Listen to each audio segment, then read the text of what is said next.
Her i dag på værkstedet hos Arctic Outdoor vil jeg prøve at lære dig lidt mere om, hvordan man vasker, plejer og forlænger levetiden på sine dunjakker.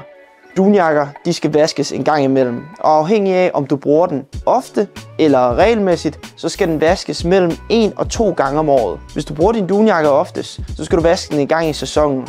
Derudover, hvis det er, man har fået lidt snavs eller skidt på dunjakken, så kan det også altid være en god idé at vaske sin dunjakke. I den korrekte proces, når du skal vaske din dunjakke, så vil det oftest være en god idé lige at tjekke, om alle lommer er lukkede, og om der ligger nogle ting derinde, da det kan beskadige både dunjakken og de ting, du har liggende derinde. Hvis det er, at din dunjakke har fået nogle pletter, som er ret tydelige at se, så lav eventuelt en lille forbehandling af disse pletter, inden at du putter den i vaskemaskinen.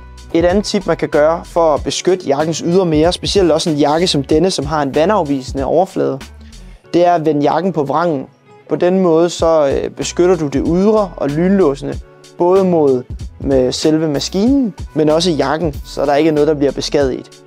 Derudover så er det vigtigt, at du bruger det rigtige vaskemiddel. Det er oftest noget dun- eller outdoor-vaskemiddel som den her, hvor det er vigtigt, at du følger den korrekte dosering i forhold til det produkt, som du skal vaske. Ved en dunjakke som den her, så skal man typisk bruge 10-15 ml per kilo. Du skal typisk bruge et skåneprogram eller lave omdrejninger på en 30-40 grader, når du skal vaske din dunjakke. En typisk myte det er, at man ikke må vaske sin dunjakke i en vaskemaskine eller tørre den. Det må man gerne, og det skal man helst. Når det er, at din dunjakke er blevet vasket, så er det ekstremt vigtigt, at du tørrer den umiddelbart efter. Det skal gøres, fordi at dunen ellers vil klumpe sig sammen, da den lige har været i en vaskemaskine, og det er blevet vådt. Når det er, at man tørrer sin dunjakke, så skal man tage et par rene tennisbolde eller en helt ren gummisko og lægge ind sammen med dunjakken. Det gør, at jakken vil puffe op, og dunene vil blive fordelt rundt i dunjakken. Når dunjakken har været i tørretrumleren cirka en time, så tag jakken ud og giv den en god rystetur. Put så jakken ind igen og tør den indtil den er helt tør.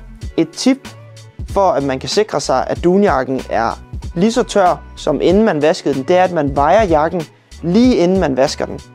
På den måde så sikrer du, at alle dunene ikke har klumpet og de har vand i sig endnu. Jakken skal altså veje det samme før vask og efter tørring. Og det sikrer du ved at veje jakken inden vasken og efter tørringen. Hvis man i en dunjakke som denne, som er med cargo-step, som betyder at dunene fordeler sig i kanalerne hele vejen ned, så kan man godt opdage, at dunene nogle gange vil krybe sig længere ned i bunden, eller længere over i siden, eller længere op i toppen. Det er umiddelbart ikke en udfordring, fordi man med nogle simple steps kan fikse denne udfordring. Det man kan gøre for at fordele dunene igen, det er at køre sin hånd hen over dem her. Det gør, at dunene vil blive fyldt op i kanalerne igen. Herefter kan man give dunjakken en rystetur igen, for at sikre sig, at dunene bliver fordelt over hele jakken igen.